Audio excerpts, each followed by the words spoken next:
दुर्ग जिले के जामुल स्थित सुगडुम में 21 अप्रैल से 27 अप्रैल तक एक विशाल श्री रुद्र महायज्ञ का आयोजन किया जा रहा है, जिसमें देश भर के प्रतिष्ठित संत, महात्मा, विद्वान, शंकराचार्य एवं धार्मिक गुरुओं की उपस्थिति सुनिश्चित की गई है। इस कार्यक्रम का नेतृत्व स्वामी यदुनंदन सरस्वती महाराज कर रहे हैं।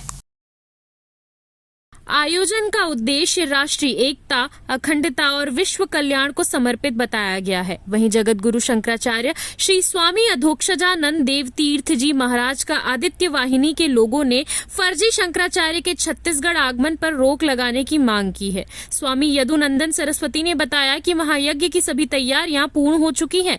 21 अप्रैल को एक भव्य कलश शोभा यात्रा निकाली जाएगी। इस धार्मिक आयोजन में अनुमानित रूप से 50,000 से 1 लाख लोगों के सम्मिलित होने की संभावना है और लगभग 3 से 4 लाख श्रद्धालुओं को इस यज्ञ का पुण्य फल प्राप्त होगा। इस महायज्ञ में विशेष रूप से वैष्णव पीठाधीश्वर प्रयागराज एवं मध्य प्रदेश के पूर्व कैबिनेट मंत्री तथा जगत गुरु शंकराचार्य श्री स्वामी अधोक्षजानंद देव तीर्थ जी महाराज के आगमन की पुष्टि की गई है। लेकिन इन्हीं शंकराचार्य के आगमन को लेकर अब विवाद खड़ा हो गया है। इस पूरे मामले ने एक धार्मिक आयोजन को राजनीतिक और धार्मिक बहस का केंद्र बना दिया है। एक ओर जहां लाखों श्रद्धालु महायज्ञ में भाग लेने की तैयारी कर रहे हैं, वहीं दूसरी ओर शंकराचार्य की मान्यता को लेकर सवाल उठाए जा रहे हैं। अब देखना दिलचस्प होगा कि प्रशासन इस विवाद को कैसे संभालता है और धार्मिक आयोजनों की गरिमा को बनाए रखने के लिए क्या कदम उठाए जाते हैं। जो पार्टी इस तरह के व्यवहार करना, ये साधु संतों का कार्य नहीं है। अगर कोई उसको शंकराचार्य नहीं है तो उस पर शास्त्रार्थ करना चाहिए। उस तरह से ज्ञापन देना या संगठित होकर के विरोध करना एक राजनीतिक प्रतिद्वंदिता मानी जाती है। ये धार्मिक प्रतिद्वंदिता नहीं है। हमारे यहाँ शास्त्रार्थ की व्यवस्था है। शास्त्रार्थ का तात्पर्य लड़ना नहीं होता। शास्त्रार्थ का तात्पर्य होता है आप समझ सको तो समझा दो, नहीं समझो तो समझ लो। तो यहाँ पर आकर हमसे बात करें कौन असली है कौन नकली है, इसका निर्णय आम जनता कैसे कर सकती है? ये तो उनका ग्रुप है, जो यहाँ पर धंधा करते हैं उनका ग्रुप है, जो ज्ञापन दे रहे हैं, रोकना चाह रहे हैं। 96 में वो आए थे, आपने बताया 96 में आए थे। मेरे पास प्रमाण है रायपुर में, और उसका न तो किसी पेपर वाले ने विरोध किया। तमाम मेरे पास पेपर कटिंग उपलब्ध हैं, तमाम उनके भाषण उपलब्ध हैं।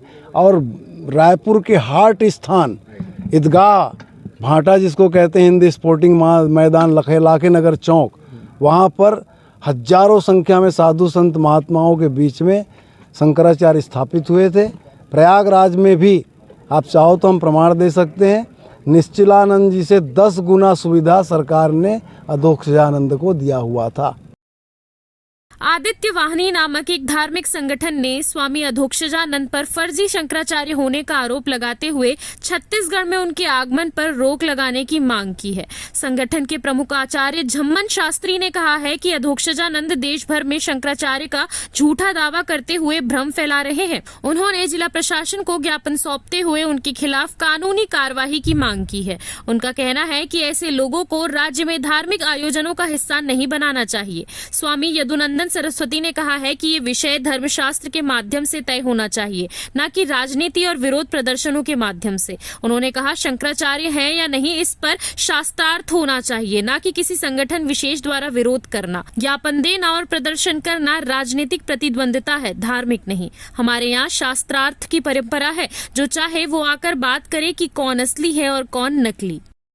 आज का प्रेस वार्ता है, हमारा मुख्य विषय है कि जामुल के पास सुरडुम में किसी आयोजन में गोवर्धन मठ पूरी पीठ के तथाकथित स्वयं बने हुए शंकराचार्य जी के रूप में अधोक्षजानंद जी को यहाँ बुलाने का उपक्रम चलाया गया है।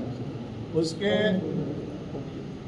विरोध में हम लोग आज ये प्रेस वार्ता का आयोजन किए हैं कि हमारे प्रमाणित आचार्य हैं पूज्यपाद गोवर्धन मठ पूरी पीठ के 145वें शंकराचार्य स्वामी श्री निश्चलानंद सरस्वती जी महाराज, जो विश्व के महान ज्ञानी हैं और आज 33 वर्षों से वो गोवर्धन मठ पूरी पीठ से पूरे सनातन धर्म का प्रचार प्रसार करके अलग जगा रहे हैं। भारत को भव्य और दिव्य बनाने में उनकी जो भूमिका है पूरा विश्व जानता है कि राम सेतु रक्षा अभियान से लगा के गंगा रक्षा, गो रक्षा, राष्ट्र रक्षा, हिंदू राष्ट्र निर्माण का अभियान किसने दिया है?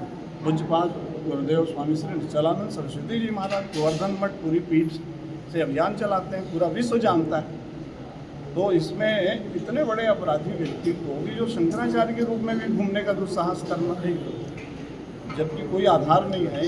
गुरुदेव को 1992 में गोवर्धन मठ पूरी पीठ के 144वें शंकराचार्य जी पूज्यपाद स्वामी श्री निरंजन देव तीर्थ जी महाराज ने अपने कर कमलों से अभिषेक किया।